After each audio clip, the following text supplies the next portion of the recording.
one of your close friends did tell me that probably half of your friends and family think you'll end up dying young. I don't know. I don't know if that's true. You don't think that's true? I don't know. Well, I don't that's think my his family thinks so. You don't think so? I don't know. I mean, maybe. Well, maybe they all keep it like when I leave the room, they're all like, "Thank God he hasn't died yet." You know, but I think it's like pretty chill. I don't know. I just went to like my cousin's birthday. You know, like a bunch of family all congregated, and like, I mean, there was definitely no mention of any kind of climbing related. I mean, it's just well, like it's not like they're chit-chatting. going to go up to you and be like, No, "Hey, but, I mean, Alex, you're probably going to die soon." I mean, Yeah, but nobody's ever like a- none of the families ever been like, "We're worried about you," or like, you know, this is. I don't know.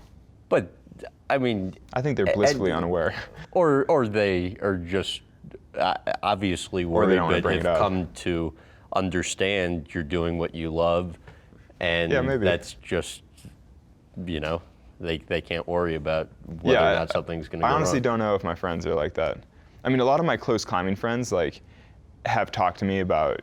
I mean, you know, obviously we have a ton of conversations about risk, reward, and like, you know, what you're doing with your life and all those kinds of things. But not that many of my friends are honestly like, dude, I think you're gonna die doing this. You got to back off. I mean, Which- Tommy Caldwell has called free soloing reckless and stupid, and said he doesn't want to see you No, die. he's been quoted in articles and interviews saying that. But I mean, obviously, like I've hiked with them for like hours and hours in and out of the mountains, you know, and Right. we've talked about all this stuff extensively. And so I mean, like selectively quoting, you know, like when he's chatting with me personally, he's not like, what you're doing is reckless and stupid, and you know, I mean, he definitely would never do that, and he does think it's irresponsible. But like, I don't know, that's a little too black and white. Okay. You know. To what extent have you ever considered the pain you'd cause friends or family if you died while climbing without a rope? I mean, very little, which I don't know if that's supposed to make me feel bad or not, but like, honestly, I don't really, I mean, I worry about my own survival, like for myself, not for like the pain that it would cause friends or family. How do you view death? I mean, that's heavy duty. I guess I view death as just like the natural end to every life. I mean, it's just something that we're all going to experience. Well, I mean, I asked because Tommy Caldwell was, and again, you Yeah. never know the context of Yeah. this stuff, but was quoted as saying, most of us think dying is a really serious thing, but I don't think Alex does. No, I think it's the most serious thing. I mean, I think it's like, I mean, I would say like, actually, so I was like casually dating a nice girl earlier this year, and like she would get like worked up about a lot of things, and like I get worked up about almost nothing, and I kept saying that the only thing I get worked up about is like mortal peril, like if there's actual risk of death, you know, like if you could die, I mean, that's the one thing that you should genuinely be super stressed about. Everything else is like losing possessions, like wasting time, like all those kinds of things. You're like, whatever, not that significant. Okay, but if you might actually die, like that's significant. Somebody watching this would say, what do you mean? I mean, you're in those situations all the time. We were talking about Half Dome and, you know, stepping on a rock where literally you thought there was a chance you might fall to your death. And so, I mean, I can understand why somebody watching this would say, what do you mean? How do you not think that? And, you know, half the free solo climbs.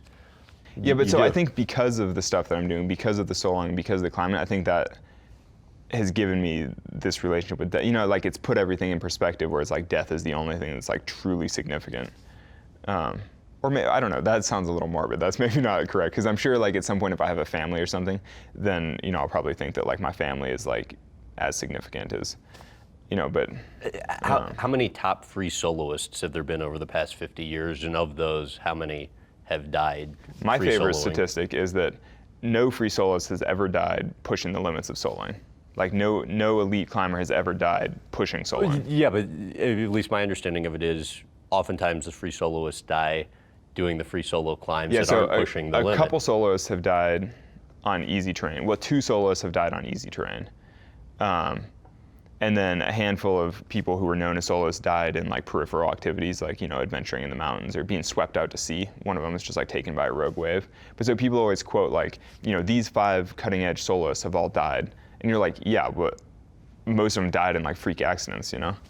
And the thing is, everybody dies from something. I mean, one of like France's best soloists from the 80s recently died falling down a flight of stairs, which is just, you know, he was like an older guy and just whatever, he fell down and broke his whatever.